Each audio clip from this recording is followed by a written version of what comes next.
sebut Al-Quran, dia dapat hidayat. Saya dah sebut tentang ambil terjemah ni. Terjemah tu, kalau kita memang ada belajar konsep dan prinsip akidah betul, memang insya-Allah baca dapat hidayat, baca terjemah tu. Maksud hidayat tu, dia akan menyebabkan kita jadi lebih nak usaha untuk cari ilmu. Tapi ada orang dengan sebab dia baca terjemah, dia jadi sesat. Lagi sesat daripada orang yang tak mengaji lagi. Pasal apa? Antaranya tu yang saya nak sebut. Terutama pada ayat-ayat Quran yang dia, kalau saya nak letakkan bahasa ni, saya nak kata ini, dia ayat-ayat yang bahaya dari segi memahamkannya secara direct. Yang ayat dalam Quran macam tu dipanggil ayat mutasyabihat. Ayat-ayat yang translation dia memahamkan orang Ta'ala ada serupa baharu. Dia akidah tak nak belajar, fiqh tak nak belajar, lepas tu baca Quran, dia faham directly, mentah-mentah ambil yang tu. Adakah kamu beriman Allah yang ada di langit? Oh, Allah di langit ya. Yang gua dia baca. Amintum man fis samai ay yakhsifa bikumul arda fa idza hiya tamur. Dia baca sikit, oh Allah di langit. Baca, oh thumma stawa 'alal arsh. Kemudian Allah Taala dia pun duduklah di atas arasy. Oh, Allah Taala duduk ke arasy dia. Wa kana arshuhu 'alal ma. Arasy dia atas air. Oh, arasy duduk atas air, Allah duduk atas arasy. Jadi Allah duduk atas air. Macam peot kapir terus kan. No excuse tu. Bahaya ke tu? Satu yang tu kena mengaji. Satu saya nak sebut gini, ustaz-ustaz yang disuruh beli kitab tu, tuan-tuan nak beli, belilah. Duit pula banyak, tak tahu nak beli apa. Daripada beli mainan, baik beli tu. Satu. Macam mana pun pergi belajar. Macam mana pun saya nak sebut apa? Kalau saya dulu mengaji Al-Quran ni, tutup guru tak suruh tengok terjemah. Yang tu disuruh guru. Disuruh buat apa? Baca Quran betul, hafal Quran. Satu prinsip yang memang ulama kita ajar apa? Baca Quran, hafal Quran. Lepas tu buat apa? Pergi belajar macam mana kau nak faham Quran. Dengan disiplin ilmu yang saya nak guna bahasa ini cukup ketat. Disiplin ilmu yang cukup ketat dan ada kawalan yang cukup begitu besar supaya jangan tergelincir menafsir. Pasal tafsir bahaya kan. Pasal berapa ramai orang tafsir Quran dengan akal dia. Macam mana isu lah ni orang nak sebut tentang dia menilai hadis mengikut nilaian dia. Walaupun nampak disebut siapa-siapa tokoh, tapi tokoh yang dia pakai mengikut pada dia itu adalah tokoh pada dia. Padahal orang yang dia ambil itu bukan tokoh. Faham tak tahu saya sebut apa tu? Nak sebut bab-bab hadis tu. Jadi kalau kita tak reti Quran hadis, kita sendiri mengkaji ibarat macam menyelam lautan Hindi pakai tulang 4 kerat. Boleh faham tak? Lautan Hindi tahu macam mana rupa lautan Hindi. Kan kita tengok dulu apa MH370 dulu. Kan ada dia tunjuk kapal yang menyelam kan? Menyelam pula lah. Bukan menyelam, duduk atas je pun. Ombak macam ni kan. Sentiasa macam ni. Tak pernah ada ombak macam ni. Ombak memang tak macam tu lah. Tak pernah ada laut yang macam ni. Sentiasa macam ni laut dia. Yang ni bukan kita nak pergi berenang, nak menyelam lautan Hindi. Apa tu? Tapi itulah 4 kerat. Mampu hawa lagi. Nak tafsir Quran, Arab tak tahu. Jadi macam Kasih Ahmad tu. Punca pasal apa? Quran tak reti baca, tak pandai. Tapi menafsir Al-Quran. Just use akal. Logik. Bahaya.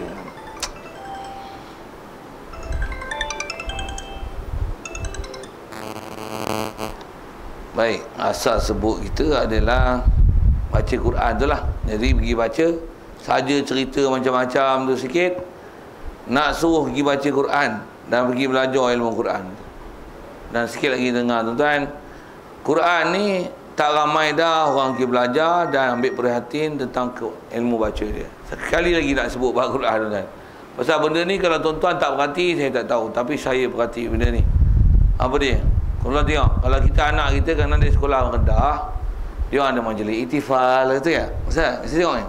Bila majlis iktifal tu macam-macam, ada pertandingan lah. Ada pertandingan khot, pertandingan nasyid, pertandingan hafalan, taranum, sikit soal.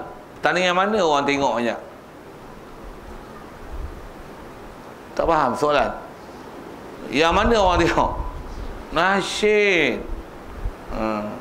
Sagi nasyid lah, pakai baju lawa-lawa, bubuh bunga lah, apalah, bulu ayam lah, apa. Oh tu tak? Marilah tunaikan solat, nanti Allah sayangkan kita.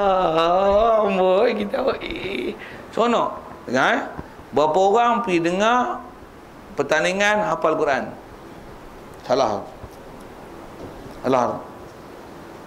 Hakim pun salah. Apa? Hakim yang baca soalan tu tak betul soalan. Ustaz tu. Sila baca surah Insyiqaq. Misalnya surah Insyiqaq. Ustaz tu. Oh Allah, sebut nama surah tak mana? Saya pengalaman saya tengok macam tu Ustaz. Itu saya kira dia buka soalan, okey, pilih soalan nombor apa? Ni apalah ni, hafazan ni. Soalan ni okey. Soalan pertama, sila dengar, lepas tu nanti ulang dan sambung bacaan ayat yang saya baca ini. Dia baca. Ustaz baca ayat Quran, ustaz baca tak betul. Ustaz tu tak kafar. Baca, anak muridnya lari ke dalam kabut. Dan yang tu tang ustaz dengan anak murid. Soalan saya suruh berhati tahun ni. Berapa orang tengok? Ni ada. Kosong. Hakim je ada mak bapak seorang tu. Pasal anak dia masuk pertandingan. Tu pun mak bapak dia ke apa? Anak dia yang hafal. Saya nak cerita apa? Ilmu apa? Quran. Itulah ilmu Quran yang tinggal. Itu ilmu Quran yang tinggal. Macam mana tu? Dan kalau tengok dengan sabda Nabi apa bab Quran ni, betul lah. Memang Quran ni Rasulullah memang ada sebut, dia kata sayati zamanun la yabqa minal Qur'ani illa rasmuh atau kama qala. Kata dia tak akan datang satu zaman Quran ni tak tinggal melainkan tinggal tulisan dia. Yang sampai kiamat esok tu memanglah terangkat terus tulisan pun tak ada dalam mushaf. Kat kita ada lagi, tapi apa? Tinggal tulisannya. Apa maksudnya? Orang nak baca tak boleh lah. Tok kelas tadarus bulan Quran macam mana? Berapa orang tadarus? Bulan puasa ada kelas tadarus ni? Berapa orang aja? Berapa tu Imam? 20 Puluh tu saya tahu lah. Puluh tu saya saya saja upgrade kan dia sikit. Saya tahu memang 2 orang je. Apa? Dengan ustaz je. 2 orang baca. Ustaz tak ada, orang lain tolong satu. Kalau tak, baliklah awak sorang-sorang je lah baca Quran di rumah. Ni apa? Ini ilmu Quran kita. Ini ilmu Quran kita. Tambah budak-budak muda kita nak tanggap panggil duduk baca Quran. Hidak lah ada, cirit ada. Kita baca seorang dia tolong dengar je.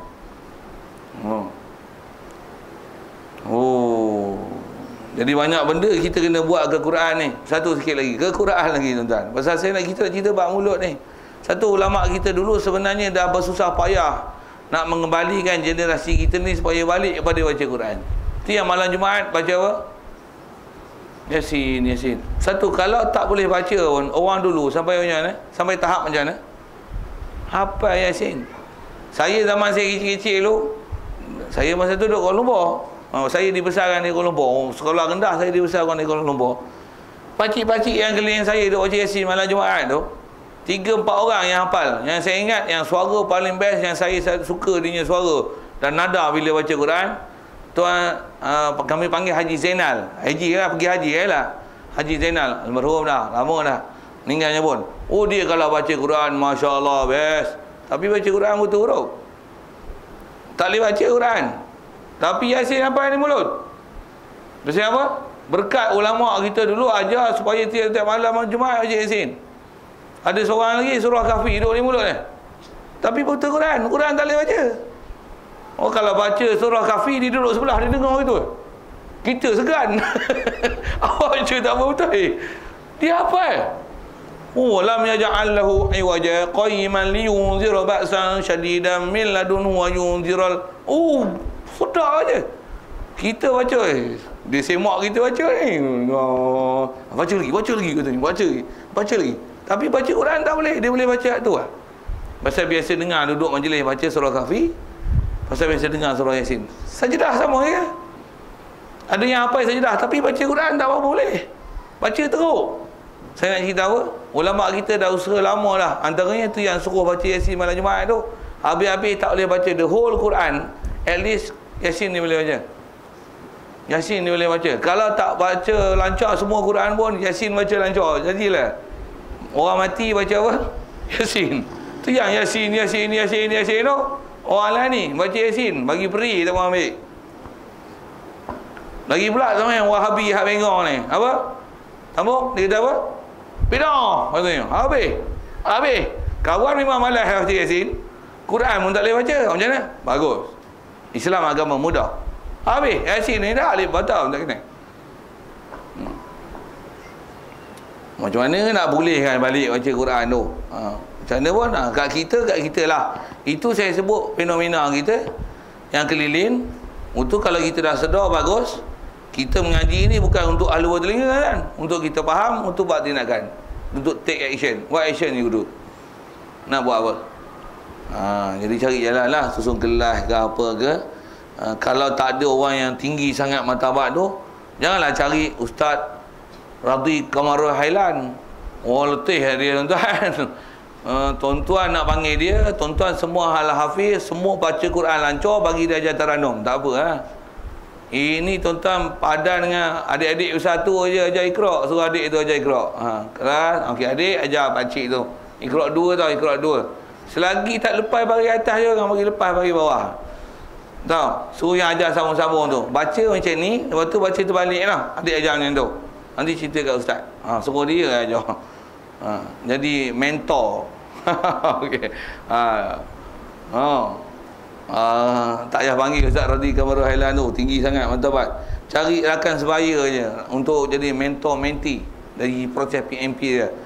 Apa cerita tu mentor menti cerita pergi belajar Quran, pergi belajar.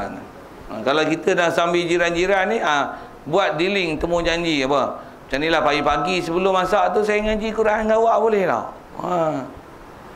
Pergi belajar tu. Ni belajar masak, buat kek. Kek pun kek apa tu? Mula cerita buat kek pula lah. Alah, kek pun kek pakai biskut Mary tu. Kek apa? Kek batik. Allah, biskut Mary apa? Bancur coklat kek pun, gula pun ni, pun pelantak pun ni. Sambil kentut boleh ni. Allah tu. Dengar saya sebut, pasal saya tengok ada orang duk haloba belajar tu. Padahal alah biskut Mary apa? Yang Quran ni cuba dealing tu. Okey, bagi masa setengah jam jadilah baca Quran. Baca tu. Sah nak cari masa tu. Pulun sikit situ. Okey, jadi antara amalan disuruh kita banyak baca ni Quran. Jadi kalau kita dah pandai baca ni buat apa pula? Ni pula lah kat kita, yang ni kena dengan saya sekali. Apa dia? Kena ada waktu untuk kita baca Quran. Baca. Saya dia baca Quran ni, baca dia satu dah pahala tu syukur. Tapi bila kita baca walaupun tak faham, ada satu nur Allah Taala akan beri dalam hati kita. Saya sendiri zaman saya mula-mula mengaji tu saya dapat rasa tu. Saya ngaji mula-mula bahasa Arab, saya Arab satu benda tak erti. Sebelum masuk sekolah pondok dulu, saya tahu saya pernah belajar Arab dua benda je. Apa dia? Huwa hum sampai ana nahnu, tak faham dengar saya khabar. Lepas tu fa'ala fa'alu fa'alat fa'alata fa'alna tu pun kelang kabut nak sampai fa'altu fa'alna tu. Dua je saya dah belajar dekat luar, lepas tu masuk sekolah Arab. Nak kata apa? Kitab Arab tak ada baris. Tok guru yang menghadap tok guru tak baca kitab Jawi langsung. Nak baca apa? Nak telaah apa? Buat apa? Balik pondok Quran, balik pondok Quran, balik pondok Quran, balik pondok Quran. Sehari ada tahap dia saya baca sampai 3 juzuk. Tapi masa tu syok baca Quran. Tak mau sembang dengan orang. Rasa zuk Quran tu. Pasal apa? Sembang tak berapa orang. Baik balik baca Quran. Sekali duduk leceh-leceh setengah juz. Setengah jam macam tu lah. Baca sehari bawa keluar buat aktiviti lain. Balik je semayang, selalu lepas semayang, lepas subuh, lepas zuhur, lepas asar kalau hari tak mengaji, untuk lepas isyak lagi. Sebelum nak tidur tu, ambil wudu, baca Quran. Oh, mengaji ni memang cepat dapat. Very sharp. Saya punya pengalaman saya cerita tu, pengalaman saya mengaji. Tuan-tuan, cara tuan-tuan lah. Walaupun tuan-tuan tak khusus mengaji, cuma saya nak sebut dan kata apa yang disebut oleh Rasulullah tentang perubahan Quran, kelebihan Quran ni, yang antaranya dapat nur hidayat, dapat mudah faham, orang Ta'ala bagi kita faham betul, tepat lah tu. Antara sebabnya baca Quran banyak. Sikit kat situ. Jadi usahalah baca Quran. Panjang cerita buat Quran tu. Baik, dan juga kata dia, bacakan dia hadis Nabi SAW. Kalau hadis Nabi ni, kalau orang Melayu, kalau saya tengok tak praktikal baca hadis. Seorang Melayu dia tak amalan dia baca hadis. Kalau ada pun dengar saya sebut, baca macam tabligh baca tu. Pasal dia ada hadis tentang fadail. Tu pun sikit kalau nak sebut ni. Baca hadis pun jangan ditinggalkan lafaz hadis tu. Jangan hanya baca terjemahan. Yang ni lah, ni banyak orang langgar disiplin ni. Pasal Quran yang dapat besar dia tu bukan makna. Makna tu ulama hurai. Tapi yang jadi pahala bukan terjemahan, tapi lafaz Quran. Hadis untuk dapat pahala yang jadi sebab hati kita boleh dapat nur, dapat hidayat, sebab dia pasal dengar lafaz hadis. Dengarkan sabda Nabi tu, dan rasakan seolah-olah kita dengar daripada mulut Rasulullah SAW. Dengar dengan penuh takzim, dengan penuh adab. Sebut pula Nabi SAW. Kita duduk berselawat, dengar dengan memuliakan lafaz tu. Ni datang daripada mulut Nabi SAW, dengan bersanad sampai. Baca, walaupun ada benda tak faham, dengar je baca. Baca dengan menghormati lafaz tersebut. Allah Ta'ala akan bagi satu iman kepada kita, membesarkan Nabi SAW, memuliakan Nabi SAW, membenarkan Nabi SAW. Yang ni pengalaman saya jumpa ni banyak dengan orang-orang yang keluar dakwah ni. Dia ada sifat tu. Sebut je sabda Nabi SAW, selawat habis. Lepas tu bila dia dengar hadis, walaupun dia tak faham, ambil perhatian tu pasal sabda Nabi SAW. Nak sebut tang kata mana? Hadis jangan ditinggalkan lafaznya. Kalau kita belajar ilmu hadis dan disiplin hadis, memang lagi tuan-tuan, lagi ketat disiplin dia. Ada dalam syair kaedah dalam masalah hadis kata macam ni, wala yaqulu muslimun qaulan nabi bila riwayatin li khaufil kadhibi, wala yaqul muslimu qaulan nabi bila riwayatin li khaufil kadhibi.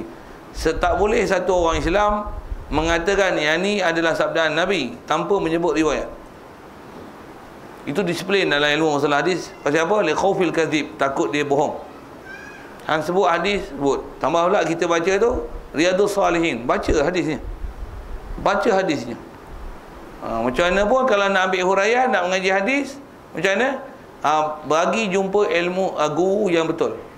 Yang tu kena hati-hati sikit. Pasal zaman ni yang banyak baca hadis-hadis ni golongan yang model-model ni. Macam mana pun saya tak cadang nak panjang sana, cuma atas relevan hadis ni, satu kalau tuan-tuan tak ngaji banyak-banyak pun, bacalah hadis 40 yang Imam Nawawi tu. Atas nak sebut, baca. Pasal dia mudah nak dapat. Lagipun hadis-hadis yang sebut dalam mata arba'in yang 40 Imam Nawawi tu, dia kalau ikut ada 42 hadis semua. Kita baca tu, yang tu ialah hadis-hadis asas yang dalam agama Islam. Kalau kita memang hafal, lancar, tambah pula faham, pernah dengar syarahan satu-satu apa maksud dia, nisbah memahami hadis, keseluruhan hadis, keyword dia dah dapat dengan ngaji 42 hadis itu. Macam mana pun asal saya nak sebut ialah hadis ni jangan tinggalkan lafaz Arab dia. Satu, saya mengaji, ada guru yang saya mengaji hadis, bila ngaji hadis, baca matan mesti dia baca, lepas tu kita ikut. Pasal apa? Nak bagi kita menyebut lafaz hadis. Kalau saya punya disiplin ilmu pun ada guru, bukan saja Quran, bukan saja hadis, bahkan ada matan-matan. Matan ni maksudnya perkataan-perkataan teks ilmu, sesuatu ilmu yang dibahas. Perkataan tu yang ditulis oleh ulama kita tu, ringkasan ilmu apa, ayat-ayat ilmiah yang ditulis tu, Hendaklah dibaca, dia baca, kita ikut. Dia baca, kita ikut. Supaya membiasakan baca perkataan ulama. Saya mengaji ada guru yang disiplin belajar dia macam tu. Nak mengaji ni baca dulu. Cuma yang ni kita baca, kita tak jawi. Tak ada, saya tak buat macam tu. Kalau baca, saya punya mengajar disiplin baca kitab-kitab Arab, memang baca dulu, ikut. Baca, ikut. Baca, ikut. Saya ngaji dulu pun saya dapat ilmu macam tu.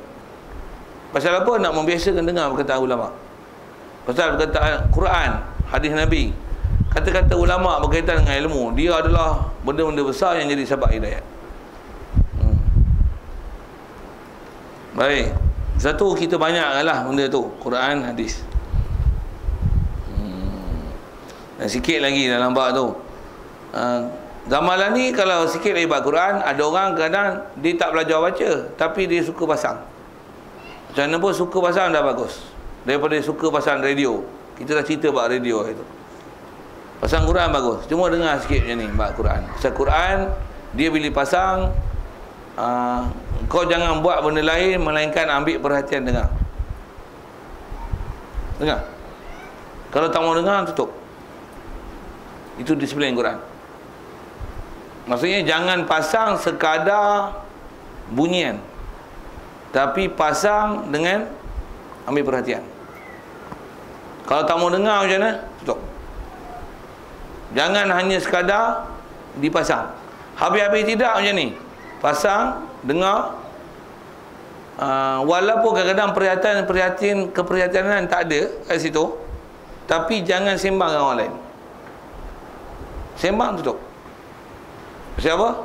Nanti dia akan jadi macam ni. Ayat Quran walaupun kita dengar, kita tak peduli dengan Quran. Pasal Quran dia ada disiplin.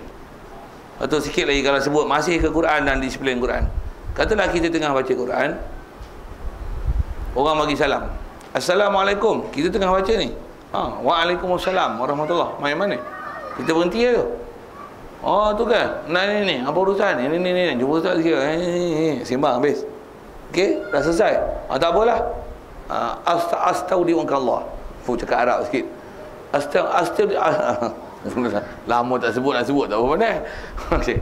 Astaudiunkallah. Ma'assalam. Assalamualaikum. Waalaikumsalam. Okey. Tadi kita terberhenti baca Quran kan. Saya nak sebut disiplin. Nak baca balik. Macam mana? Tak sambung terus. Tambah duk sambung tu tanda dengan tangan dah. Faqala lahu dah. Nak baca hang kena ambil awal ayat. Baca apa? A'udzubillahi minasyaitonirrajim. Bismillahirrahmanirrahim. Mesti baca dengan a'udzubillah dan bismillah. Pasal apa? Untuk ini adab Quran dah membezakan kalamullah, mesti mula dengan a'udzubillahi minasyaitonirrajim, membezakan kalam makhluk dengan kalamullah. Ada disiplin sampai macam tu baca Quran. Baca Quran bukan boleh main-main gitu. Saya dulu tuan-tuan, kalau mak yang ada, begitu juga tutup guru yang ada, kalau jenis dia tengah baca Quran, tambah mak saya dulu kalau dia baca Yasin, kita budak-budak lagi masa tu, bodoh lagi pun. Kadang-kadang maklum kan, nak masak nasi, nak makan nasi, kadang kelahi dengan adik nak ngadu dengan mak. Kalau dia tengah baca Yasin apa tu, kita mak, dia paling muka. Maksudnya jangan ganggu dia baca Quran. Siap paling muka dengan muka dia. Kalau ada yang terpaksa, yang mana dia kena layan lah. Mai kan mai. Tepuk. Duduk kan mak. Mak saya tak panggil ibu, panggil mak. Mak panggil mak lah. Sampai lah ni panggil mak, tak panggil umi. Zaman kita tu mana ada bahasa Arab lagi. Betul kan? Arab, dia orang umi-umi belakang ni lah. Zaman kita mana ada umi-umi, betul tak? Dia orang tak faham, tak biarkan. Amai duduk kan mak, tepuk. Kita pun baring. Dia nak baca macam mana? A'udzubillahi minasyaitonirrajim. Kalau mai 3-4 orang merepot lagi, dia habis baca, mai Ustaz, mana abang? Kalau mak duk baca Yasin, pantang tau. Jangan tak ganggu. Tu. Saya nak sebut apa? Disiplin baca Quran. Tu. Macam nak kata, nak sebut, kata betul yang baca Quran, baca hadis, dia ada adab satu, disiplin, ilmu tu mesti ada. Lagi asal saya nak sebut ialah dengan kita baca, jaga adab itu dengan membesarkan Quran, Itu bab baca tau, bahkan jatuh pun macam mana kita buat? Jatuh ambil Quran jatuh, astagfirullahalazim. Lucu cium 3-4 kali tu. Boleh letak tau. Betul? Oh, tu dulu semua macam tu. Budak-budak lah ni buku sekolah dia sepak gitu Maksudnya adab tu dah tak ada lah. Dah tak ada istilah memulia. Kita dulu, Quran tu kita punya bahasa mulut tu. Quran tu. Lah ni dia mah balik baca sekolah ke apa, Quran campak beg itu buff. Letak di lantai, bawah lantai tu Kok lah nak hormat, yang ni Quran, yang ni Yasin. Payah nak cari yang macam tu. Kita puas asuh. Baru dia ambil perhatian dengan Quran tu. Saya nak cerita apa ni? Macam mana nak dapat disiplin Quran tu balik? Asal kita bicara, baca.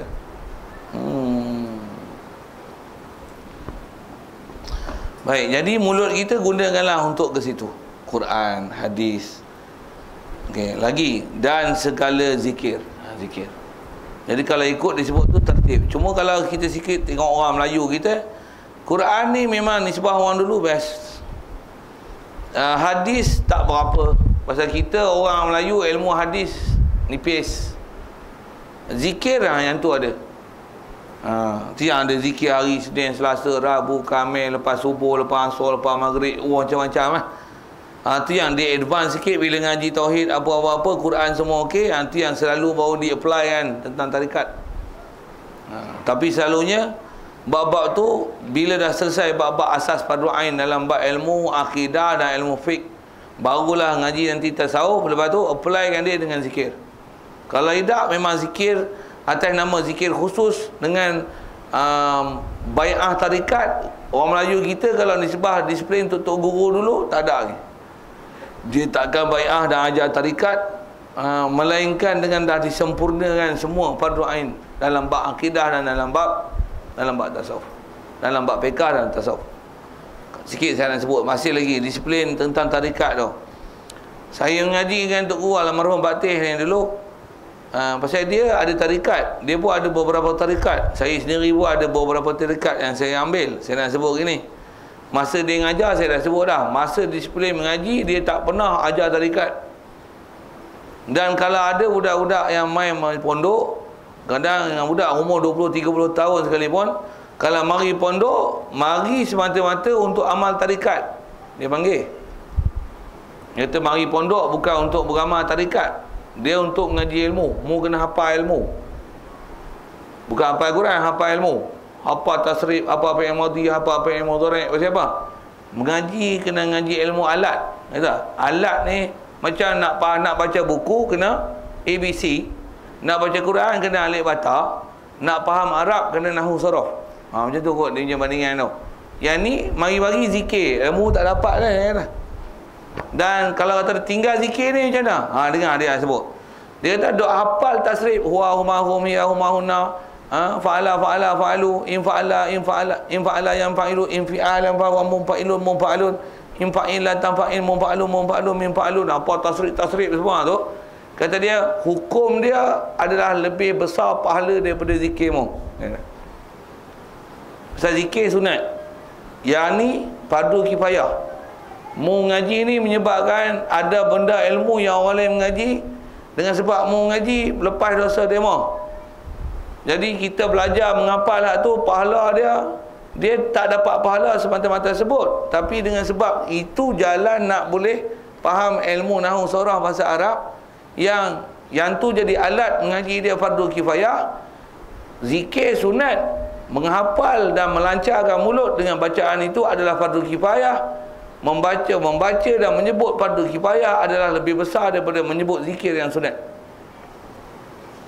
Dia bagi penjelasan sampai jelas, sampai tinggal zikir apa? Saya nak sebut apa? Mana keutamaan? Semua dia display yang macam tu. Kami semua dia display yang macam tu kan Tok Guru dulu.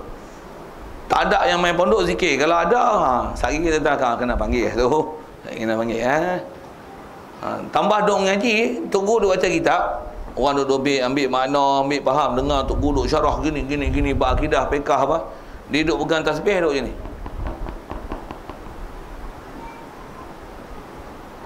Ini kena panggil. Duduk, apa dia? Oh dah.